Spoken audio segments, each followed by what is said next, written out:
Welcome to the Jaron Jarvis channel. I am Jaron Jarvis. Today, I would like to introduce to you how I got my girl.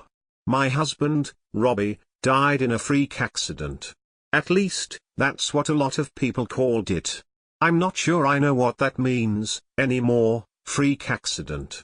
It's a phrase used to describe things that only happen to other people. This happened to me. Robbie was changing a light bulb in the bathroom. He fell off the ladder and hit his head just right on the corner of the sink. He died on the floor in front of the mirror. I found him there, lying in a halo of congealing blood. A year later, I stood where he died and stared at the drawing on the mirror. Robbie drew it when he was alive. He often drew things there after the shower filled the glass with steam. A heart, one day. My name, another. Sweet little things. It was our tacit ritual. The last thing he drew was a house, two vertical lines with a triangle on top. There were 3 people inside, a woman, a man, and a child. The child was a girl. My girl. I could tell by the dress and the long hair. We'd been trying for a baby. He knew I wanted a girl. I hadn't washed the mirror since his death. The surface was matte with dust, except for the lines I'd traced. I often stood there, bottle dangling in one hand, and ran my finger along the lines he drew. Sometimes, tears welled in my eyes. Other times, there was just the sour tang of cheap whiskey in the back of my throat. I found a sick kind of solace in my ritual. It was the last connection between myself and a life that I could no longer hope for. It was my shrine to grief and loss. I was tracing the lines, when I heard her tapping at the door. Quiet at first, then louder, more insistent. I heard the key in the lock and the creaking hinges.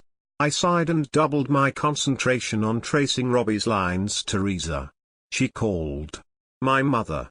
I closed my eyes and clenched my fists as I listened to her confident footfalls echo in the hallway. Jesus. What a mess. She cried. I tried to tune her out. Maybe, if I was quiet, she would go away. I heard the clinking of bottles as she threw them in the trash, cleaning as she walked. Teresa. She called again, louder. I had been tracing the curve of the little girl's cheek in the mirror. As my bedroom door creaked open, my finger pressed white against the glass. Teresa, mother sighed, as she entered, interrupting my precious rite. Oh, man, she said, that's just weird. I'd like to be alone, mother. I said no, baby, you've had enough alone time. Get dressed. We'll get lunch. We stared each other down. My shoulders slumped, hers squared. I didn't want to go, but I figured that, if I did, she'd likely fuck off for a while. So, I shuffled out of the room to get my things. As I pulled on a sock, I heard a squeaking noise from the bathroom. I realized what it was with mounting horror. I caught her red-handed with a bottle of Windex and a dusty rag. The mirror shined behind her. I screamed. I could have killed her, but I only shoved her. I cried. She cried. We didn't get lunch, after all. I sobbed into a pillow, for a while. I had a drink. I got a headache. I decided to take a shower. The clean mirror filled with condensation, a blank canvas. I was doubled over, toweling my hair, when I heard the familiar sound, a finger tracing lines in the condensation. I slowly raised my head and watched in disbelief as the letters appeared. I'm still here, they said. Robbie? I whispered, barely daring to believe. Is that you? My heart raced as invisible fingers began to scrawl a reply never was. It wrote. I don't know how long that I stood there in the quiet, processing what I was seeing. It felt like quite a while. Slow anger boiled its way through me like fever. I trembled with rage. Not fear, incredulity, or curiosity, but pure, unadulterated rage. I felt like a fool. A scream started low in my throat as I reached for the hairdryer sitting on the counter. I hurled it at the mirror. A deafening sound like laughter filled the room as the glass splintered. The next few hours are hazy, at best. I crawled into a bottle, and, eventually, into bed. It was dark when I woke up with a sticky mouth and a dizzy, aching head. I'd left the bathroom light on, and a shaft of light fell across the foot of my bed. She was sitting there, with her back to me. Her blonde hair was wet and she was wearing pajamas with little clouds printed on them. "Who are you?" I asked. She didn't answer, but I could hear her breathing. She wasn't like a ghost. She was solid. Her weight made a dent in the mattress. At the same time, there was something about her that wasn't quite there. It was like looking at a doll or a statue, a representation. She seemed to huddle in a space smaller than herself. She seemed very afraid. Perhaps that's why I wasn't. "Did you come from the mirror?" I asked.